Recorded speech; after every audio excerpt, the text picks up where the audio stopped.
Assalamualaikum warahmatullahi wabarakatuh. Kaifa halukum ayyuhat thalabah? Insyaallah bil khair. Gimana kabarnya anak-anak? Semoga sehat selalu. Alhamdulillah. Fi hadzal liqa nahnu nastati an nata'allam bil jamaah fi madatil lughal arabiyyah. Tayyib, hadzal yawm sawfa nata'allam fi mubtada wa khabar. Alhamdulillah pada hari ini kita bisa berkumpul untuk belajar bersama. Dan hari ini materinya adalah mubtada dan khobar, itu ya, seperti yang sudah saya tulis di papan tulis. Kita akan mempelajari mubtada dan khobar, dan ini adalah materi terakhir di bab pertama karena waktu yang kita pakai hari Jumat itu banyak yang tersita, gitu ya, maka baru bisa berakhir bab pertamanya di hari ini. Oke, langsung saja kepada pembahasan. Nabda dari sana biqiraati al-basmalah. Bismillahirrahmanirrahim. Untuk yang pertama adalah definisi tentang mubtada dan khobar. Apa itu mubtada dan apa itu khobar? Maka silahkan disimak lebih lanjut videonya. Kita masuk ke mubtada terlebih dahulu ya. Mubtada, coba bisa dilihat itu. Mubtada adalah ismun atau kata benda yang dibaca raf'un. Raf'un itu artinya domah. Itu ya, kalau kalian tidak tahu yang ada di kurung itu namanya domah. Jadi akhirannya pada huruf terakhir itu dibaca domah. Gitu ya, pada huruf terakhir. Contoh ismun, nah itu ada tanwin domatain, namanya domah tanwin. Nah itu dibaca u, akhirnya dibaca un, gitu juga boleh. Yang terletak pada awal jumlah atau awal kalimat, gitu ya. Jadi letaknya mubtada ini selalu berada di awal kalimat. Jadi ada sebuah kalimat, contoh ada satu kalimat, Pak Rizky ganteng, contoh seperti itu ya. Nah, mubtadanya itu Pak Rizky, gitu ya, karena kata bendanya terletak di awal. Yang paling awal itu adalah Pak Rizky, gitu ya. Jangan lupa bahwa saya nama orang juga bisa menjadi kata benda ismun. Oke, itu untuk mubtada. Sekarang khobar.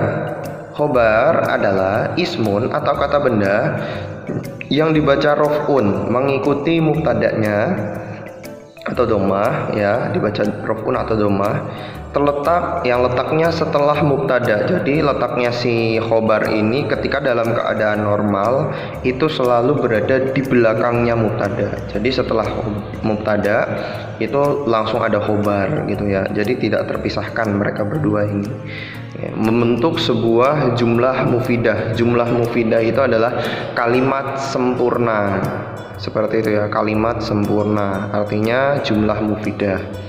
Itu untuk definisi khobar. Jadi mubtada itu letaknya paling awal kalimat, paling di awal kalimat. Nanti saya berikan contoh.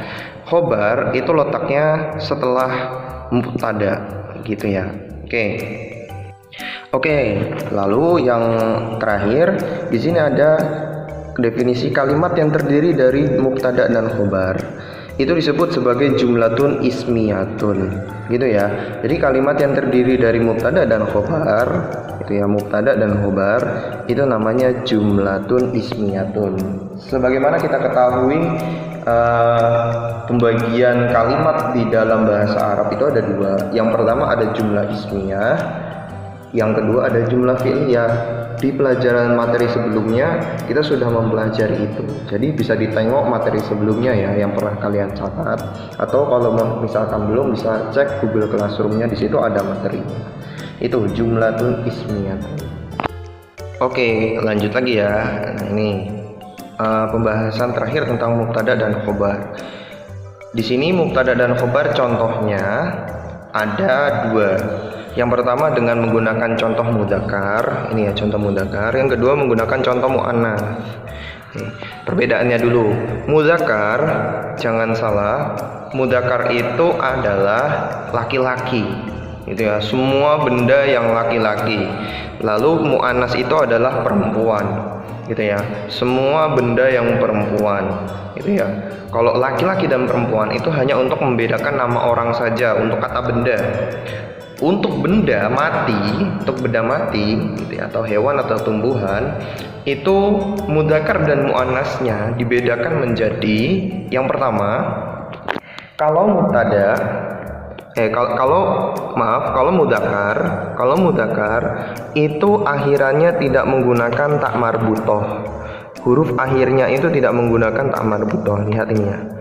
Huruf terakhirnya adalah lam. Sedangkan mu'annas atau perempuan, benda yang perempuan, itu huruf akhirnya berakhiran tak marbutoh. Ini namanya tak marbutoh. Saya tuliskan ya, tak marbutoh. Nah, ini tak marbutoh. Bentuknya seperti ini kalau terpisah, kalau sambung sama kata, sama huruf seperti ini. Itu namanya tak marbutoh. Nah, kalau mudzakkar tidak menggunakan tak marbutoh, tapi kalau misalkan muannas atau perempuan itu menggunakan tak marbutoh. Pengecualian untuk laki-laki dan perempuan, karena perempuan ada yang tidak memakai tak marbutoh, gitu namanya. Ada yang tidak memakai tak marbutoh. Contohnya Della kan tidak memakai tak marbutoh belakangnya. Kita tidak boleh nambahkan tak marbutoh, tapi dia perempuan, maka nanti kita sebutnya muannas seperti itu ya. Oke. Sekarang masuk ke contohnya. Yang mudzakkar dulu. Al-faslu nadhifun atau faslun nadhifun, gitu ya. Al-faslu atau faslun di sini itu merangkap sebagai mubtada karena dia terletak di awal kalimat. Ini sebuah kalimat, dia terletak di yang pertama di kalimat tersebut, gitu ya. Lalu nadhifun merangkap sebagai khobar. Kenapa? Karena dia letaknya setelah mubtada. Dia terletak setelah mubtada. Al-faslu nadhifun, faslun nadhifun. Seperti itu. Artinya kelas yang bersih. Pak, kenapa di sini ada al-faslu dan faslun? Oke, kita tidak membahas ini nanti. Nanti kita bahasnya ketika kelas 9 kalau tidak salah ya. Kita bahasnya ketika kelas 9 atau kelas 8. Nah, al-faslu itu secara garis besar saja saya terangkan ya. Al-faslu itu disebut sebagai nakiroh. Makrifah. Faslun itu nakiroh. Al-faslu makrifah itu adalah kata yang jelas. Contoh al-faslu, kita sudah tahu kelasnya itu kelas apa. Entah itu kelas 7D, berarti kita ngomong kelas, gitu ya, kelas yang bersih. Kita sudah tahu kelasnya ini kelas berapa, kelas 7D, contoh seperti itu. Faslun, kalau tidak memakai alif lam, itu kita sebut sebagai nakiroh. Nakiroh itu ambigu, kita tidak masih mengetahui ya. Kita cuma ngomong kelas yang bersih, tapi kita tidak tahu kelas ini kelas yang mana, entah kelas 9 kah, entah kelas 8 atau entah kelas 7. Seperti itu. Makanya kita hanya menyebutnya kelas yang bersih. Tapi kalau kita sebut al-faslu nasifun, berarti kelas 7D, gitu ya. Kita hilangkan 7D-nya, tapi kita sudah tahu itu kelas 7D, kelas yang bersih. Itu kelas 7D, kelas yang bersih, tapi 7D-nya kita hilangkan jadi kelas yang bersih. Nah, kalau memakai alif lam itu belakangnya tidak boleh tanwin. Ini ya, nggak boleh sama kayak ini. Nah, nggak boleh tapi pakainya domah biasa. Kalau tidak pakai alif lam baru boleh pakai tanwin. Jadi faslun, ini al-faslu, faslun, al-faslu, nggak pakai n. Itu kalau mudzakkar. Nah, sekarang untuk yang muannas. Oke ya, untuk yang muannas. Muannas kita kasih contoh di sini hanifatun mudarrisatun. Hanifatun merangkap sebagai mubtada karena dia terletak di awal kalimat. Kata benda yang terletak di awal kalimat. Mudarrisatun adalah khobar, itu ya, karena letaknya setelah mubtada. Artinya Hanifah adalah seorang guru. Hanifah adalah seorang guru. Seperti itu. Hanifah cewek, ininya juga cewek. Ininya perempuan, ininya juga perempuan. Nah, perbedaannya jangan salah ya. Kalau misalkan mubtadanya itu mudzakkar, maka khobarnya juga ikut mudzakkar, tidak ada tak marbutohnya. Tapi Kalau misalkan mubtada'nya itu muannats, ada tak marbutohnya, maka khobarnya juga ikut muannats. Ada tak marbutohnya. Di sini kan hanifatun, maka di sini harus ada tak marbutohnya, mudarrisatun. Coba yang di sini ditulis aliyun. Aliyun contoh ya. Saya berikan contoh. Kita tulis aliyun mudarrisun. Aliyun mudarrisun. Nah, ini artinya juga seorang guru, tapi karena di sini laki-laki, maka di sini harus ikut laki-laki juga, nggak boleh ada tak marbutohnya. Aliyun mudarrisun. Nah, seperti itu ya. Ali adalah seorang guru. Nah, seorang gurunya kan sama artinya, tapi bedanya di sini ini muannas, ini mudzakkar. Seperti itu. Oke, kalau misalkan belum paham silahkan ditanyakan. Oke, lalu sebelum saya berikan tugas, di sini ada pengecualian ya. Pengecualian untuk nama orang itu tidak boleh diawali oleh alif lam. Oke, jadi nggak boleh al-aliyu, nggak boleh. Jadi tidak boleh ada kata al-aliyu, karena kita sudah tahu aliyun, kita sudah tahu orangnya, gitu ya. Nah, ini tidak boleh.